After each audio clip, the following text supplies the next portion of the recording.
उत्तर प्रदेश के कानपुर के पास बड़ा रेल हादसा हुआ। शुक्रवार देर रात 1 बजे के आसपास रूमा गांव के नजदीक पूर्वा एक्सप्रेस के 12 डिब्बे पटरी से उतर गए। इनमें 10 सवारी डिब्बे, एक पेंट्री कार और एक पावर कार शामिल है। इनमें 4 डिब्बे ट्रैक के पास पलट भी गए। कपलिंग टूटने की वजह से हादसे की आशंका जताई जा रही है। हादसे में 20 लोगों के घायल होने की खबर है। हालांकि रेलवे के अनुसार घायलों में किसी की भी हालत गंभीर नहीं है। हादसे के बाद मौके पर राहत और बचाव अभियान जारी है। दुर्घटनाग्रस्त हुई पूर्वा एक्सप्रेस हावड़ा से नई दिल्ली आ रही थी। हादसे के कारण इस रूट पर चलने वाली 11 ट्रेनों को आज के लिए रद्द कर दिया गया है। वहीं पूर्वा एक्सप्रेस में सवार 900 यात्रियों को लेकर स्पेशल ट्रेन कानपुर से दिल्ली के लिए रवाना हो गई है। रेलवे की ओर से हेल्पलाइन नंबर भी जारी कर दिए गए हैं। डिब्बे, 10 पैसेंजर, एक पेंट्री और एक पावर कार डिरेल हो गए हैं। पर एक अच्छी खबर जो साथ में आ रही है वो ये है कि किसी के इस दुर्घटना में हताहत होने की कोई जानकारी नहीं है।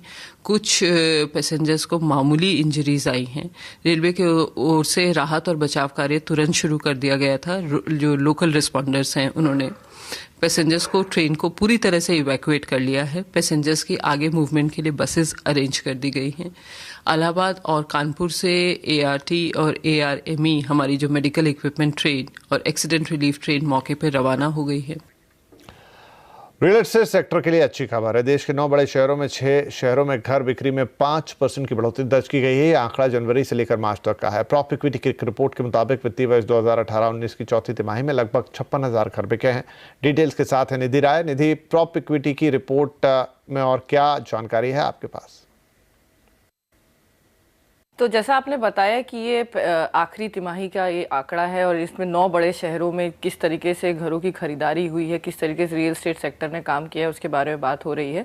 तो सबसे पहले हम आपको ये बता दें कि इस पूरी जो रेस है, ये जो 9 आपने बताया शहर, उसमें से 3 ऐसे शहर हैं जिसमें हैदराबाद, गुरुग्राम और कोलकाता आता है, जहाँ पे सेल थोड़ी कमज़ोर रही है। मगर बाकी के जो 6 शहर थे उसमें उनमें सेल काफ़ी अच्छी रही है। और सबसे आगे 32% की सेल, हाउसिंग सेल जो पिछले क्वार्टर से अगर कंपेयर किया जाए तो पुणे में रही है।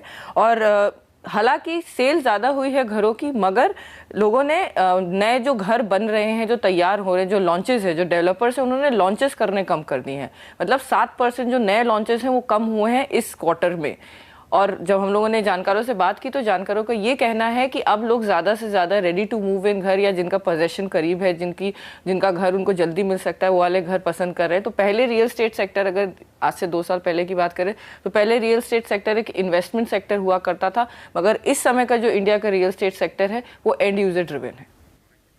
धन्यवाद। ट्राई के नए नियम के मुताबिक क्या आपने अपने चैनलों का चुनाव कर लिया? नहीं तो फिर